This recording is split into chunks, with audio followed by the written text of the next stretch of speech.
just a great gun, man. It's a workhorse. Yes, Rugers are very strong, over-engineered, parts bigger than they need to be. A lot of times they just last forever. Would you rather have that gun or a Smith & Wesson 686? Apples and oranges, they're different, but they're both great. But for your personal preferences, what do you prefer? I have them both. Do you? Yeah, I like it. I own several Rugers. There you go. Several Smiths. Yeah. Yeah, I like them both too. They're just great guns. They are that. A little bit better fit and finish on the Smith & Wesson in most cases. That's it sometimes. Yeah. Yeah. Let's see if we can remember how this thing comes apart. Okay. For your viewers, this is the key for taking the gun apart for a Ruger GP100. We'll remove the mainspring. With that removed, we can remove the hammer and just push out the little hammer axle, pull the trigger, and the hammer comes right up out. Tricky. Now that gives you room to get in there and take the other stuff out. See if we can't get this apart without getting bloody. You need to push this plunger in, which does have and this one's got a real strong spring.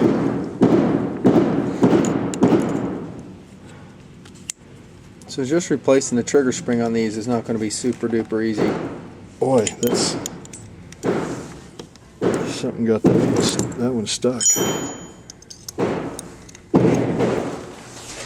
You want me to hold that for you while you whack it? Actually, I ought to put it in the vise. That's what it's for. Love that. Leather padded vise. Leather with bronze. Nice. That's gunsmith special.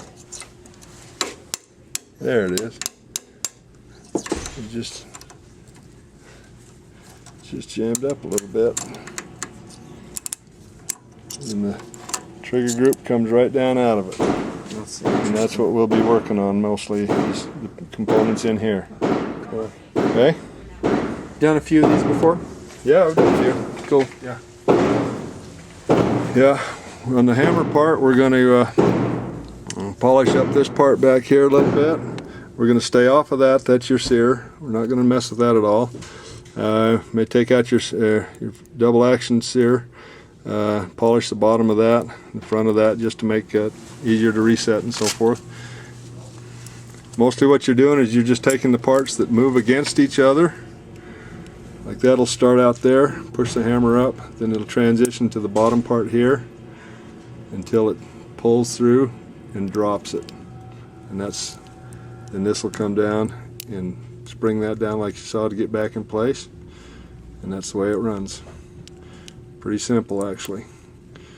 But the design is simple, the execution is difficult. You can see the machined areas, all of that stuff has certain dimensions. Very specific angle too. Yeah, angles and dimensions. Anything's changed, it won't work. Slight change of it and you've just jacked up your whole Ruger GP100. That's right. Now you'll notice if you pull the trigger while this is out, your transfer bar will just fall out. The only thing that holds that in place is that little ledge right here. So when we put it back together, it's going to be like that, and that's what holds it in place, is this interference right there. That's why if you pull something out and you pull it and it falls out, oh, it just falls out. Watch when it falls, I may need it later. And the same thing will happen with a couple little plungers.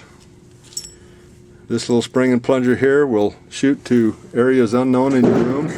If you just take the cylinder lock out and don't pay attention to capture that. Oh my gosh. And the same thing, there's a spring and plunger under your hand. Oh my gosh. Right here. And if you just pull that out, that will launch to the... It's going to go bye-bye. Yeah. The nether regions of your living room. If you lose it, start in the furthest corner, in the darkest place, and that's where you start looking, because that's where they gravitate towards you. I've had that happen to me in gun disassembly. Yeah. Learned by experience. Okay, so we'll go ahead and pull that out, but we're going to get our fingers in the way of that spring and plunger. There's that one. And this one's going to come off. And it just... it's complicated, Terry. And that just comes off, and there's the spring and plunger here on this one. Take little bent nose plier. Pull that out. And then there's your spring and plunger.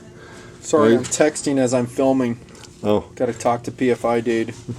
you'll notice these are different. The front spring and plunger are longer than the back spring and plunger. So don't mess them up. Another thing you got to pay attention to, you got to put them back in the right place or it won't work. Diameter wise, they look different too. Are they about the same diameter? Maybe they are. Maybe pretty close, One's same 30, diameter, but well, let's see if this is. Yep, same diameter, different lengths. Okay. You tell PFI dude we're busy here. Seriously, I'm texting right now, man. Multitasking. All right. Now you wonder where your trigger return spring and everything is? That's housed back in here. There's a cross pin right here, may be difficult to see on camera, but you drift that out and take your locking plunger out and your return spring is right behind it. We'll go ahead and take that out. Okay. That looks relatively complex, Terry, everything you just discussed and you're doing. Well, it's all, yeah, it's complex in the execution.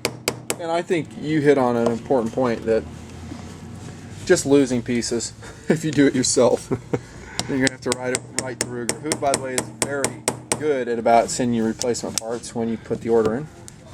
And the cost is relatively inexpensive as well. Yes, they are very specific in some parts that they won't send to you, of course. Yeah, exactly. Okay, there's your trigger return spring right there. God, what a hassle to get to that. Yeah, and there's a plunger behind it. That is not as easy as a Smith getting to it, is it? No.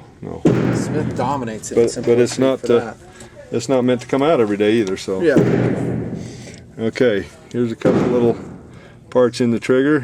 If you push that pin out, your trigger will come out along. I forget what the name of that part is, but you'll notice it will go in more than one way, but there's only one correct way, and that's with the hook towards the front. Okay. Good.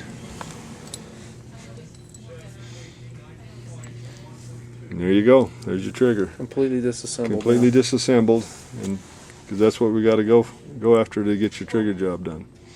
So we'll go ahead and Same concept as when we worked on the J-frame, right? You're just basically stoning. all the concepts are all the same. Yeah, Yeah, you stone the areas that come in contact with one another, and just to reduce the friction, that's going to smooth everything out.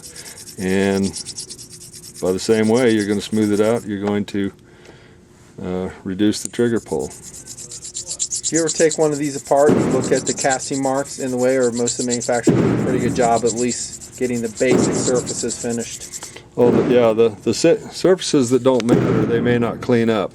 There's some tooling marks here. You're never going to see that for the most part, so they don't worry about that. The other parts that do make contact, yeah, they do a good job. Have you ever seen a manufacturer that doesn't, though? That you take it apart and you go, oh, Oh, inside, sure. yeah, Sure. that looks like crap. Yeah, but You want to drop any names on this Nut and Fancy video? nothing comes to mind, just offhand. But mostly, I'll just say you get what you pay for. There you go. It's a couple exceptions. Not many.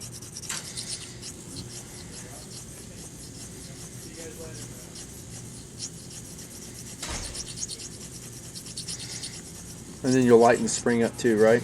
You bet. Yeah, that's a real heavy spring. It's heavier than that's necessary. Yeah, we're not going to mess with your hammer spring at all because reliability on the ignition parts is paramount.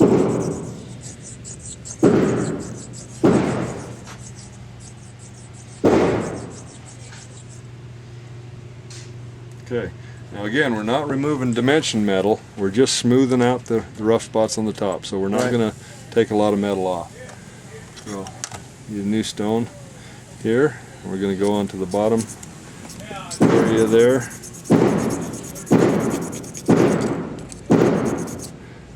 Just a little bit. You can see that's does contact apart because there's a wear mark there. Do you note any differences between, I don't know, different revolver manufacturers and how they respond to your work? Not really. You can feel the stone will talk to you, like we mentioned before. Yeah. That you can feel it when it smooths out, and they all use good quality steels and stuff, so they all smooth out well. And they respond to your techniques for trigger jobs, so they all pretty much awesome when you're done. Yeah, they respond pretty I love well. that J-frame trigger job you did. It's just so smooth. Thank you. Very nice trigger job. And it some needs will, it too, in my opinion. With a small gun like that, I think a trigger job is like so important because a lot of heavy them trigger throws it completely off target. Yeah, a lot of them have their lawyers involved quite a bit into the manufacturing process, and most of them are heavier than they need to be. Yep.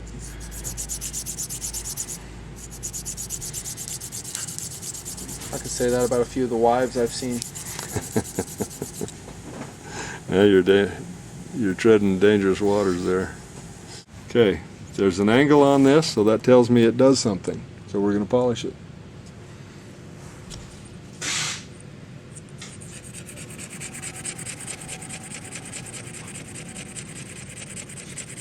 That's the stone you're just cleaning off with the oil once in a while, right? Oh yeah, every time. I've got a fresh side, so I'm not worried about it right now. Yeah. Use a fresh side for every deal. And when all four sides get loaded up, go ahead and clean it. Yep. Like now.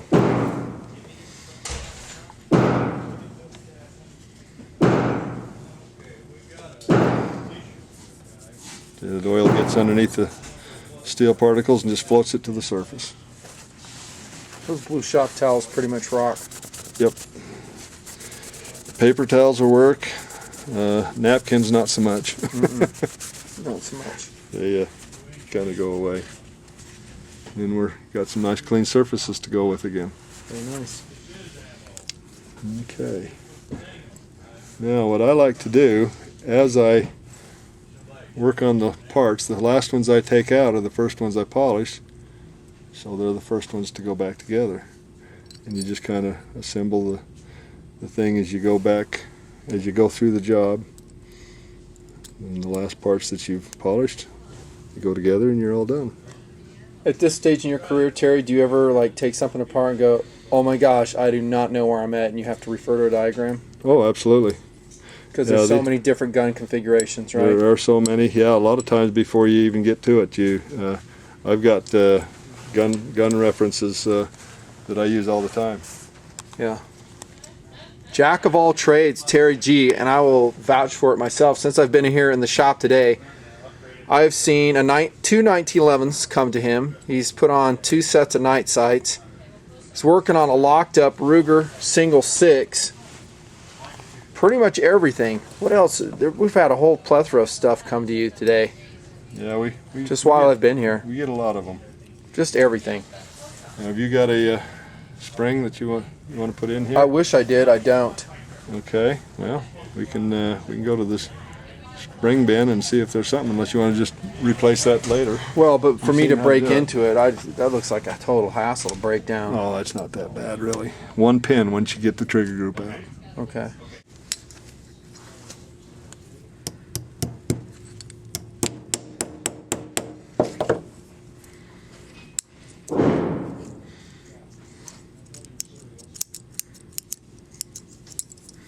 Put a different spring in the trigger. Testing it for effect right now. It is. Something is dragging that I don't like. It's probably that puck in there. Let's take that back and polish that.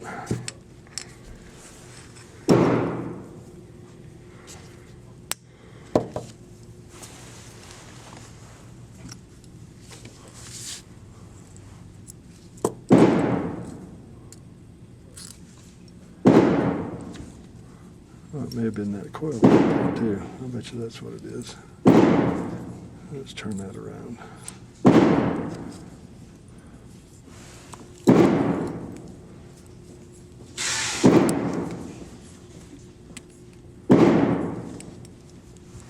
Still sticking.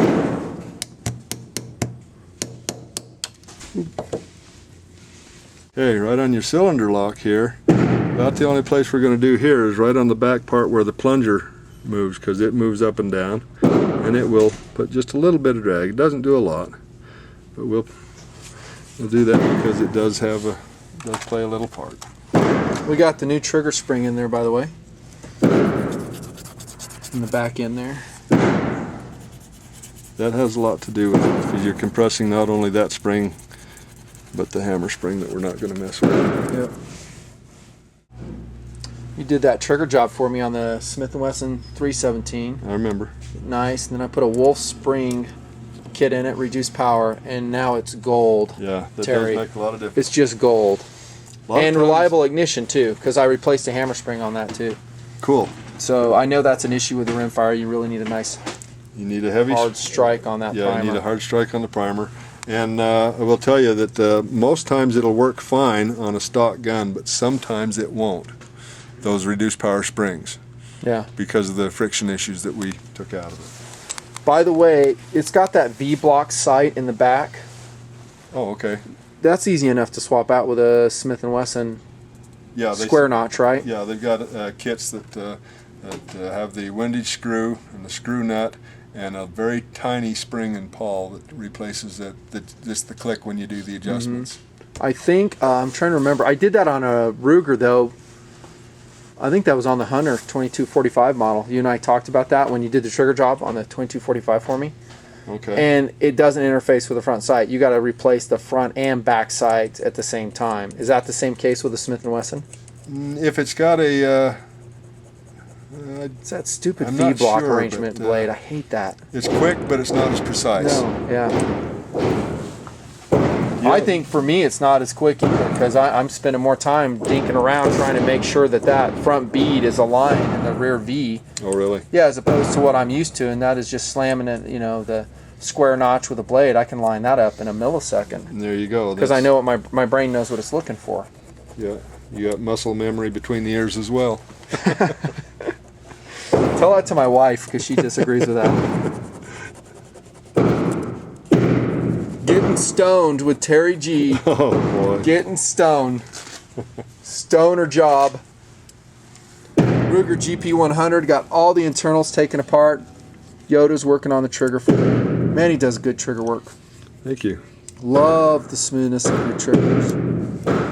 I'm a trigger aficionado in most cases. God, I wish there's something we could do with that SR9 though. You know, I just well, it's that just design mechanically a problem. Yeah, the design doesn't lend itself to responding well to trigger work. You can smooth it a little bit, but you're not going to get the overall. I don't think it's worth the price.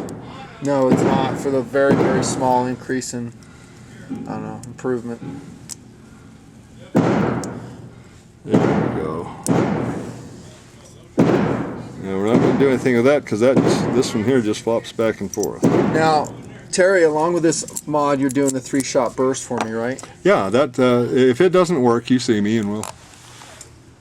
Okay, the top of this hand we are going to go over because that's what pushes your cylinder around. Engagement surface. On the star. God, I'm becoming a gunsmith, Terry. Now here you Hanging got around to. you enough, I know all the lingo and stuff. There You you better watch go. out. I'm going to start my own shop. Just kidding. I could use the competition. Just kidding. I have about 2 customers. And Check they'd be it's pissed. soft. Take it very They slow get the and GP100 easy. back. Dude, this thing's triple tapping on me. Yeah. Revolver triple tapping. I know, it's ridiculous. That's why it's funny. Growing the beard out a little bit. You can just look and you make sure you don't change the angle. Don't change it. Check and see that See as some soon as, shininess coming out as soon there. as it smooths out, you quit. Retired from the Air Force in 2 weeks, my friend. Really? 2 weeks. How long have you got in? 20. With points, 22. Wow. Yep. Well, I did watch your no kicking ass without tanker gas There you go. and some of the comments, and I will echo some of those. Thank you very much for your service. Oh, thank you. I'm not any different than all the thousands of other men and women who serve. I just like to do my little part. Yeah, but you It's went a in. privilege. It really was, Terry. Yeah. Privilege for me to have Cool. done that. All right, I think that's going to take care of the trigger group. We'll set that aside, and there's just a couple little things we'll do on the hammer group. And that's how you're And going to make the 3-shot burst a reality. This is working here, with yeah. that, We right? can't show you all of the tricks, of course. Yeah, yeah. I'll edit it heavily. Okay. Let me clean that stone out. It's a little bit loaded. Is that an investment cast part? The stone? Hammer? No. No, that. You're so funny. Grasshopper. That right there, the hammer. I believe it is. I believe most Ruger parts are. They do most of their stuff investment casting. Yeah, and they were pioneers in investment casting. And they do investment castings in a lot of different industries too, not just their guys. Yeah, they are excellent. Now you met the CEO of Ruger, did you not? Totally did. Mike Pfeiffer. Mike Pfeiffer. Great guy. Really like Mike. He's probably pissed about my Ruger SR9 episode. Speaking of investment cast, PFI dude. Hey, camera's rolling. You're investment cast, aren't you? Yeah. And this SOG Aegis? Nice. Not investment cast. Not? You got no. As far as I know, unless you know forget something. to shave. Or Yeah, what's the deal we got here? like twin beards going there. What's going on with you, man? You're just deciding. Yeah, just lazy. Ditto, No, man. I I'm like busy. not shaving. pot kettle. It's enjoyable. Kettle pot. Yeah, exactly. It's Huh? enjoyable. Right on. Thank you very much, PFI. Excellent. Dude. I bought that from your website.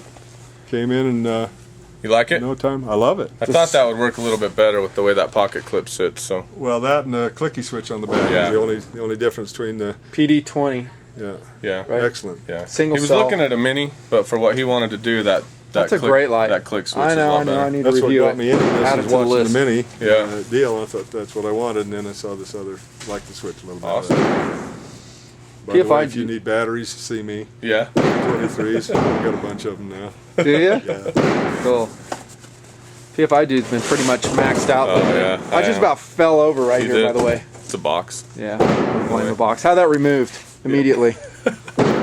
So Yeah, we're you, busy. You guys are running like crazy. Yeah, it's fun though. Yeah. If it wasn't fun, I wouldn't do it. Yeah. Yeah, we are busy. Lots of shipments going out and trying to get everybody's Christmas presents in the mail. Yeah. Any more messages to pass to Nut and Fancy? Seems like they're always trying to. Yeah, no, I Hey, haven't, dude, you gotta tell Nut and I haven't Fancy. even, honestly, I haven't even had time to read some of them. So You don't have time. my You're wife just trying to- usually passes them on, but Yeah. yeah, I try to reply to all of them if I can. I should edit that out because I don't want more messages. Yeah, they will. I think too. I'm gonna edit that out. Yeah. So what are you working on here? GP100 trigger job. Ooh. Specifically the 3-shot burst modifications. what Oh, we're awesome! 3-shot burst. You know, when you get these guys with weak trigger fingers, you gotta lighten them up. But is it a predictable 3-shot burst? doing. No, I want an unpredictable. It's funner that way. That's the best kind. He said he loves surprises, so Well, we'll see if the range opens up back there. There's been a lot of people shooting. Yeah, Friday's busy. It sucks too because I got some fun drills we can run. Fun. Just leather. Fun. yes, sir. I think it's How do you keep metal shavings from getting stuck in there? Not that this is part of your topic, but hide out of an ass, yeah, i.e. donkey. yeah. I could be wrong. Probably am. I've been using the rubber ones, and man, I just all my metal shavings and everything get embedded in them. Yeah, mostly. This is if you do anything, they just good. brush off. And we've got Those look like you've had those a little while. a little while. I've got some replacements. Oh, so what do you just glue it on? Yep, Just shoe glue or something? just whatever works. That was I've actually got some acroglass gel, Oh, cool. and they'll pull off and then clean them up and do it again. PFI dude's kind of a gunsmith too. I don't know if you guys know that. Kind of. Kind of. You do 922 compliance work Yeah. on AKs and Segas. Yeah. And then you do trigger jobs. You've done We do. trigger jobs on the XDs. 1911s do you do? Yeah, we do 1911s too, but Yeah. it's time-consuming work, and we don't do a ton of it. But Yeah. send that to Yoda. Yoda is the man for all that stuff. Yoda. He rocks. He does the He is conversions. wise beyond He his years. does the Sega 12 conversions though that are excellent. Yes, I know. We shot a couple out in the desert, like full auto. He shoots them so You get one in fast. a course out there. You say when, dude? You're the limb fact, not me. It has been lately, I'll admit. I was telling him if I come out and do a sit and plink, I'm not going to do a run and gun. Sit I'm and gonna do a plink? We'll get him out there and just shoot steel. That would be fun. In the wheelchair. That'd be a blast. And you got to come sporting clay shooting with me. Oh, good deal. I should probably edit that out too, because if they hear that, Oh, yeah. When are you doing that? Hurry up! Yeah, hurry up. You guys are taking forever. They knew all the crap that goes on in our lives and how YouTube is such a sideline for us. They would be mind freaks. People blast us about that all the time, about how it's not just a part-time deal. Yeah. But it is part-time. Massively part-time. Yeah, it is. The only thing that makes it work is every spare minute I just shove, the Nut and Fancy project into. Yeah, editing while you're eating dinner. Yeah, you do the same thing as a crew member. I know. I mean, because when you come out and shoot with me, there's stuff that goes by the wayside. You turn on your phone, and I think I hear like 30 messages come up. Yep. Most of them are from your wife, pissed Yeah. that you're out having fun while she's getting all the work done. That's why he says, come out and do some running and gun. And I says, nah, I've got a life. Yeah. There's so much truth to that. There is, too. There is. The life you can't leave. But once you do it, it's addictive. you'll always man. want to do it. Yeah. It wears on you when you haven't done it for a while, Yeah, doesn't it? It's just like, I need to get out there and get pops around. Yeah. That's why I was so We're going out tomorrow, by the way. Oh, are you? Yeah, you're welcome to come. Who's going out? Last Suspect and myself. Oh, really? Yeah, we're... Oh, yeah.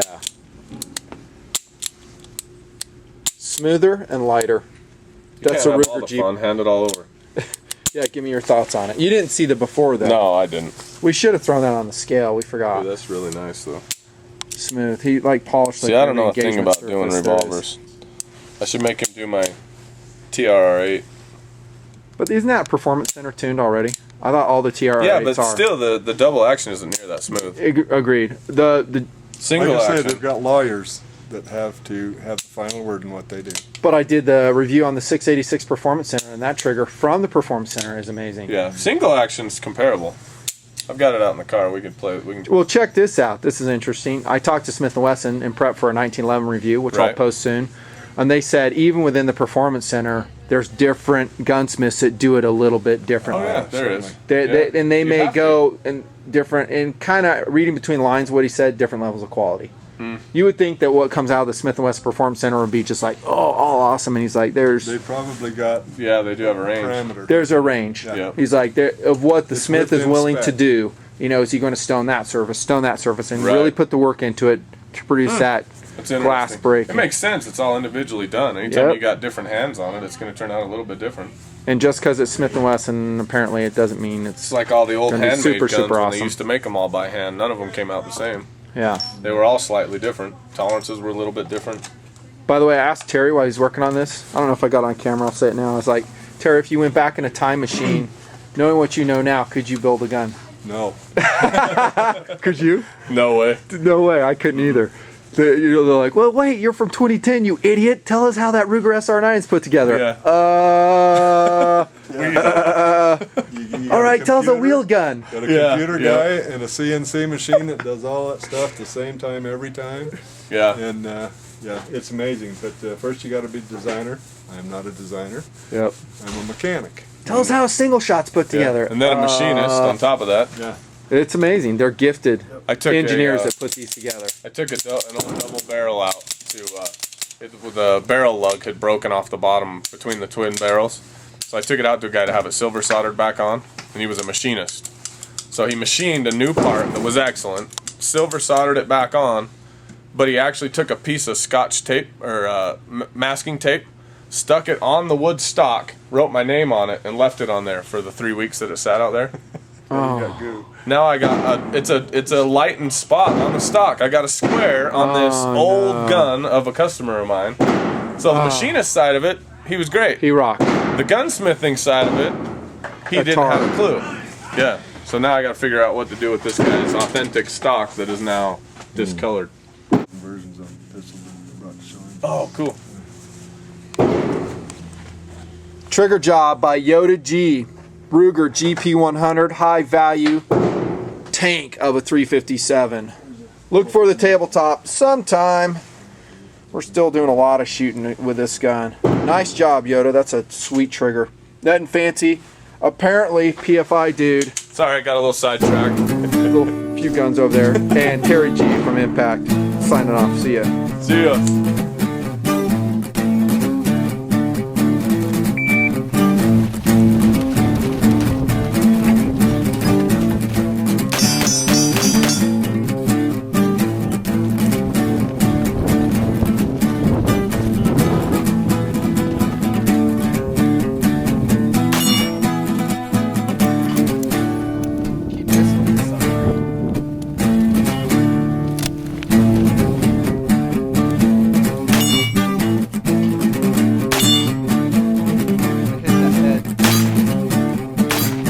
God.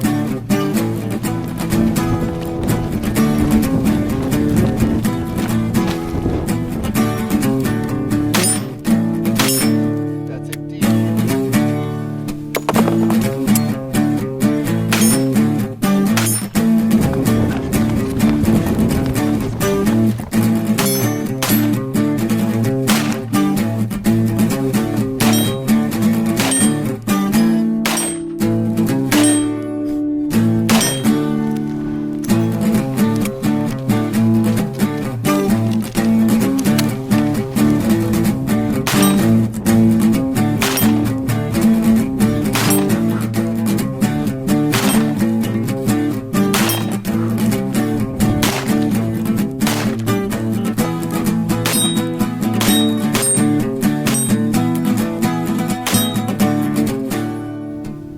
GP100 Ruger run in the trench, technically on the road above the trench. Since it's so muddy, I'm digging it. Shooting really good. It has a trigger job by Terry G from Impact Guns. Felt good about the hits.